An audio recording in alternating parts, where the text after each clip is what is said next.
I've met people who say, hey, Dr. Daniel, I live in a town setting. How on earth do I start up a farm? It's very difficult. I don't have enough space to start up a farm. Well, I'll tell you that you don't need a lot of space to do anything that is farming. Right in your home, if you have any form of space, you can start a farm. There are different kinds of things that you can actually do, like I've done over here.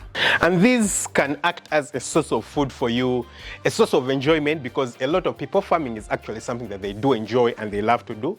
And it can also be a dress rehearsal for you, for your bigger farm, if you want to get into a grand scale farm like I do.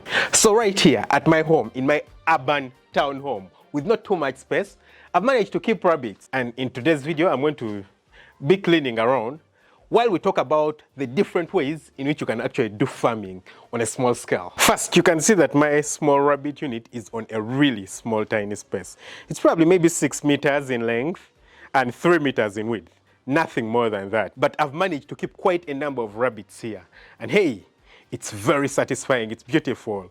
And not only rabbits, right here you can see that I'm growing some plants.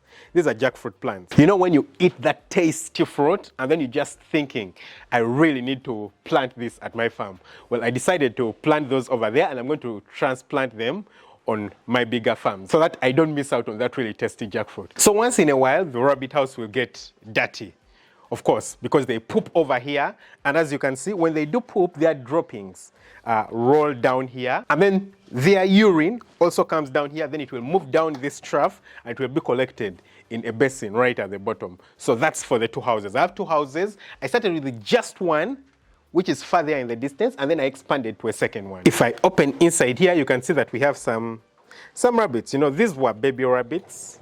They've really grown up at the moment. They've all come towards this side. I don't know why, but you can see them. They're baby rabbits. Of course, we've lost a few since I'm not really an expert at keeping rabbits. But hey, when I got the rabbits inside these houses, they all came when they are probably this size. Yeah, they should have been this size. Let me pick out one of them. Come on. Yeah, they should have been this size, you know. They should have been this size. But hey, they have all grown up, as you can see. They have really become big. Inside here, we have about 6 young ones. Yeah, they shouldn't be very old. And then this side, we have the bigger ones. This is the best mom we have around. Yeah, I think she produced most of the babies we have. She's the best mom, and I hope she'll give birth soon. I'm not so good at monitoring to see which ones are pregnant and which ones are not, because I don't spend too much time around, so I have a lot of work to do off. This is also another good female. And then over here, we have a very worst mother. Actually, this one, I believe she's going to pay the ultimate price of going on the saucepan to be eaten. You can see her over here. Not a very good mother. All the babies she delivers die. And you can see where we place their food. So we have different kinds of food. This is rabbit pellets. So we give them rabbit pellets, as you can see over here. And then this is banana peeling. So when we peel bananas, matoke, we cut it into small pieces, and these we place inside the feeding troughs. I don't know if these ones have food. I would place them inside, or they do have food, as you can see over here. So they won't try to eat them. Let me see over here. Aha, this side is empty. So I'll get some of this, place it inside here, because they like to vary their diet too. You know, they don't want to eat the same thing consistently. And now we've put it inside, and I don't know if you can see, but you can see the rabbits over there in the distance that they are feeding. You know, we'll try and open and you'll see. Can you see them? They're feeding on the food inside there. The banana peelings, they love them. They really, really love them. So it's good to change the diet. Once in a while, you can see at the top here, I have a small garden just outside. You see where the banana plantation is? I have a small garden there where I also get some weeds and bring over here for the rabbits to feed on. So we'll do the cleaning. I have a hose pipe that's connected from right there. You can see it over here. And once in a while, you know, you have to clean it up. So you're probably thinking, what's the best type of farming that I can do in a small space like this? This is a very good example. Rabbits, first of all, rabbits are a very, very good example and a very good option because they don't take up a lot of space. you can see over here, I have about 9 cages, 1, 2, 3, 6, 9, 12. 12 in total, and each one can keep up to 5 rabbits, 5 grown-up rabbits on the inside. So I can keep 15, 30, 60 rabbits over here in this tiny space. So think about it, 60 rabbits. If you're selling them and you're just selling the kits, you just keep maybe 2 levels for the kits. I hope they're called kits, the young ones of rabbits. And the rest you keep as mature ones. So you can sell the young ones, and then the old ones you can consume yourself and feed on, and also keep them as your reproductions. And you know what's really crazy? I do have dogs over here at my place. And the first time that I brought the rabbits, I was very scared that the dogs are going to go crazy, because I was imagining, you know, the dogs will have a natural hunting instinct to try and catch the rabbits and feed on the rabbits. But I was very surprised. I was honestly very, very surprised. Maybe the first time I opened for the dogs, they came around, they were checking out the rabbits.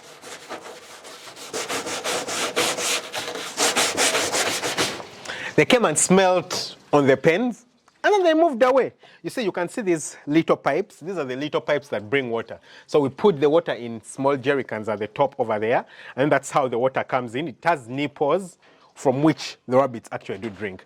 So I thought that the dogs are going to go crazy about the ones that are down. You know, they're going to try to pull them out. But I was so surprised that, hey, the dogs actually didn't give a damn. One of the dogs was a bit, you know, crazy, just a little bit, but it also got used to it. So I can actually manage to keep the rabbits around together with my dogs. And that leads me to option number 2, dogs. Now that sounds a bit crazy, but in this space over here, I've actually managed to keep 7 dogs. Now currently I don't have all the 7 dogs around because I took some of the dogs for training, and I believe I changed my mind about actually doing dogs as a business, because hey, how many dogs can you keep? Or how many dogs can you sell in a day? You can't sell too many. You know, you can't expand too much. But hey, dogs are actually a practical solution now. They might be a problem if your neighborhood is quite busy and you have a lot of people living around, because they'll start complaining about the dogs barking. And that's what dogs do. Dogs bark. But hey, in a small space, you can actually keep dogs. I have kennels over here, and I keep my dogs inside the kennels. And if you're interested, you can actually do reproduction of dogs and sell the pups. They're actually quite expensive, you know, dog pups. They're quite expensive. You'll sell them for $500, even up to $1,000, depending on how good the breed is and how well you market yourself.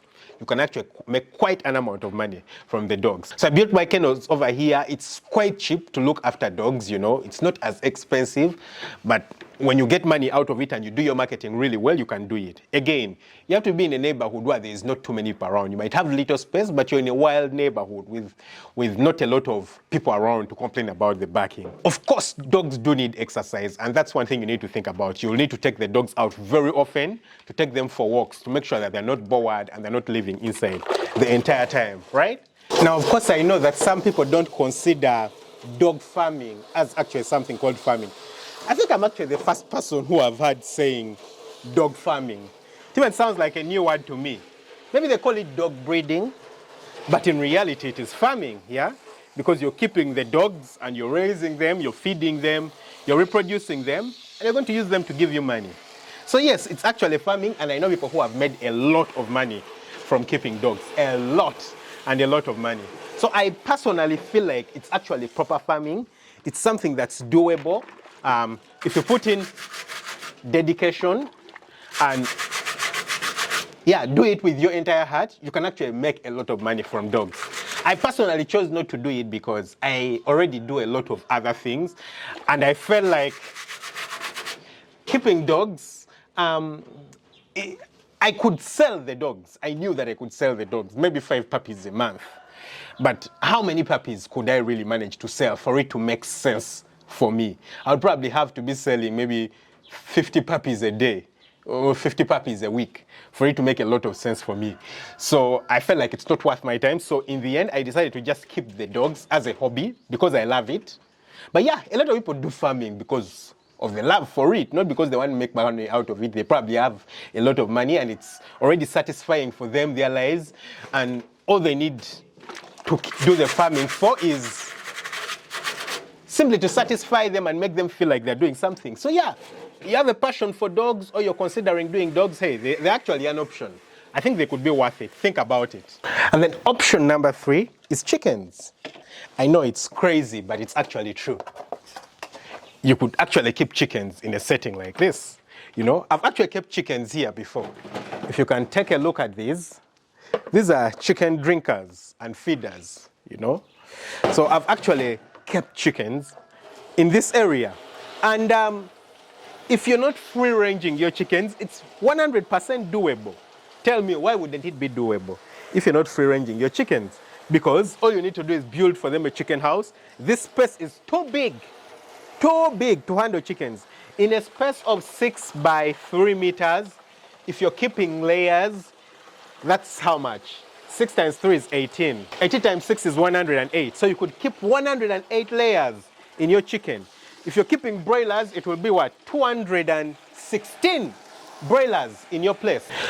So yes, it's actually very, very possible to do poultry in such a small, tiny space. 260 chickens in a small space of just, 3 by 6 meters, 216 broilers. Maybe a little bit more than that if you're doing 13 birds per square meter for broilers. So yes, you can actually do farming in your very, very tiny space. It's very practical and doable. And I'm not speaking as a foreigner. I'm speaking as someone who has actually done it. So all the things I've talked about so far, I've actually done in this place. I've kept chickens. I kept them in one of the rabbit houses, the first rabbit house, the other side. When I only had the rabbits on one side, I decided to keep some of them in one of the rabbit houses. But then I decided to stop it because it's very risky for me to keep chickens at my home because I could get a disease from home and carry it to the farm. And it's not worth it. So it was just one trial once. Just a few chickens. Should have been maybe 30. And I got done with them. After we slaughtered them and ate them, I was like, hey, cool. This can actually be done. But in reality, you can actually do it. It's 100% doable. So why not think about it? You can do it in your space. And in case you're wondering what we do with the droppings that we collect from the rabbits, they're right here in a sack. You can see them. They are perfect manure. Okay? You can see the urine is collected in small buckets like this one. And another one at this end. Over here, this one has, of course, been disturbed with soap. So it's not ideal for use, but we collect it there, and the manure, we collect it here, and after that, we dump it in the garden. Actually, I'll go show you exactly where the garden is. This is the grass is really overgrown at the moment, really, really overgrown. But you can see the kennels. This is where we keep the dogs. So they are out at the moment because we cleaned it in the morning. We cleaned the kennels in the morning. And right here, you can see this is Bella over here. Hi, Bella. Come on, get up. Okay, good. You can see Bella right here. She's a beautiful, big German Shepherd, shoreline German Shepherd. But she's not purely shoreline. I believe she's a cross between a shoreline and a working line. And over here is S. S was a puppy. I got S when he was a puppy. He was a very young puppy. But see how he has grown. He looks really, really good. Okay, so we'll move out. Okay, and right here you can see our garden. Okay, you can see the garden. So we planted maize in the garden. This is maize. As you can see, it's grown and put on some pods, and some, I don't know how to call them. They are peas, some kind of peas, If I pick them up, they're like beans, but they are peas, some small peas. They are vegetable, which is very enjoyable. So currently we've been harvesting them, and then we pick up the grass, the grass, all this. The rabbits love to eat this. So we'll pick up all this like this. When we take it, put it on top of the rabbit house, it will wither out. And then after that, we'll feed it to the rabbits. And in case you're wondering, this is actually not my property, but it was redundant, it wasn't being used. So asked for permission and they let us use it, so you never know. Just ask your neighbor. They have some redundant place of land, they could let you grow anything around. So the other option is food. You can grow your own food, even in a small neighborhood. There's a redundant place, someone is not using it, ask for it. They could let you actually utilize it and grow something. So tell me, do you have a small piece of land somewhere? Is there some form of farming that you would love to do? What are you considering? It might actually be practical. Put in the comment section below, or if you're actually living in an urban setting and you do some form of farming, You know, people would love to get some of these ideas. Leave it in the comment section below. People will actually love it and enjoy it. Don't forget to hit the subscribe button, smash the notification bell. That way you never miss out on an upload. Lots of love. Bye-bye.